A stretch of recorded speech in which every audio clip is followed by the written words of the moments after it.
Hi, District 98. It's John Bradford coming to you from Raleigh. We voted on the budget today, several hours of debate. It's actually nighttime. It's, close to 10 o'clock. We'll be voting on the budget for a third time tomorrow, so we're going to do it a little bit after midnight because that's technically a new day. And this was agreed to by both Democrats and Republicans, so that because we're already here, so we might as well just finish it. So I want to share with you some of the finance provisions of the budget, because as senior chairman of finance, that's really the role that I play here.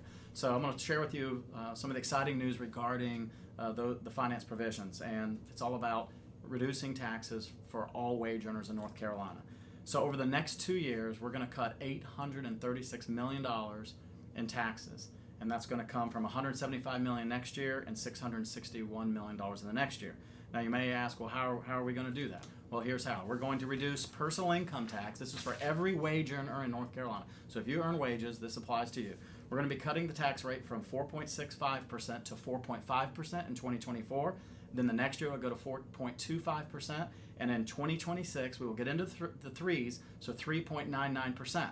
But we're not done there. We have set up for 3 additional tax cuts at 50 basis points each, which is 0.5%. So we could go as low as 2.49%. But that's predicated on some guardrails to see if we hit certain levels in our general fund. If we hit certain revenue levels in our general fund, which is very prudent to do this, then we will trigger the next tax cut. And this could be any time between year 2027 and year 2034. So this could put us on a path to be as low as 2.49% over the next couple of years. So that's very, very exciting. A few other things regarding that. Let's talk about the franchise tax for all smaller corporations in North Carolina. We're capping the franchise tax at $500 for the first $1 million. Then we're repealing.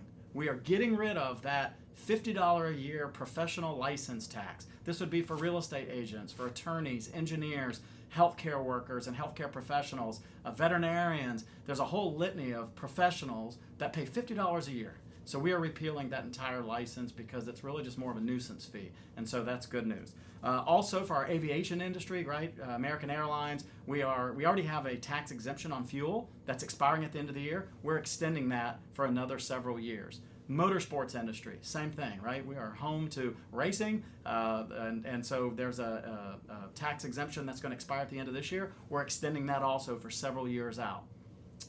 Let's see, a few other things.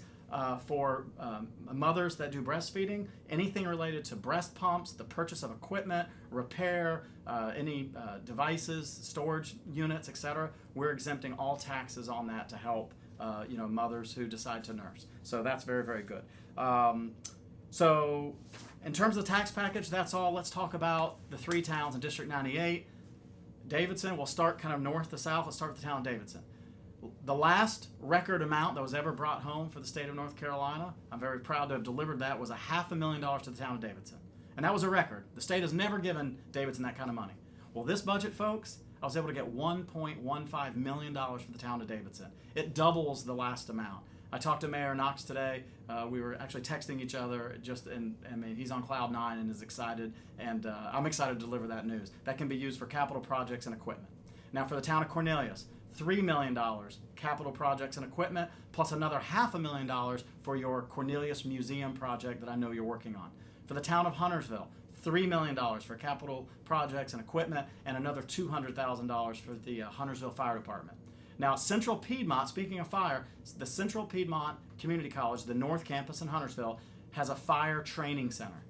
I was able to get $10 million to help the fire training center to improve their facilities, which I think is tremendous.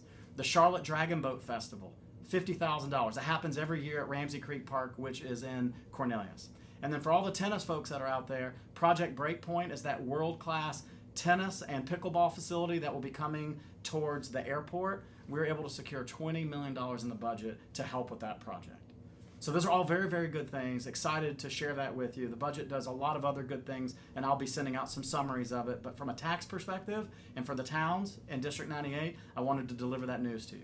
And the last thing I passed a few weeks ago, already signed into law, is House Bill 813, Pretrial Integrity Act. This is a victims' rights bill.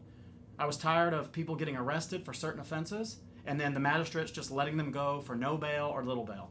That's not fair. There's no justice there. So what is happening now is in this bill, Pre-trials must be reviewed by a judge, not a magistrate. Judges are elected, magistrates are appointed.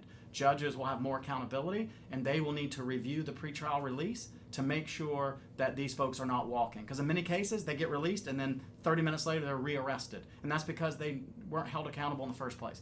I worked with Democrats and Republicans to get this bill done. I want to thank the district attorney in Charlotte, Spencer Merriweather. We worked very close together, as well as the City of Charlotte Police Chief Johnny Jennings, Police Chief Jennings, Spencer Merriweather, and myself. The three of us worked really hard to get that bill, and we had a lot of other support. So if you were involved, I appreciate that. So once again, Representative John Bradford, coming from Raleigh, thank you for allowing me to serve you. It's an honor. And if you have any questions, reach out to me. And if you want to come see me in Raleigh, just reach out to our office. We'd love to schedule a tour. Thank you.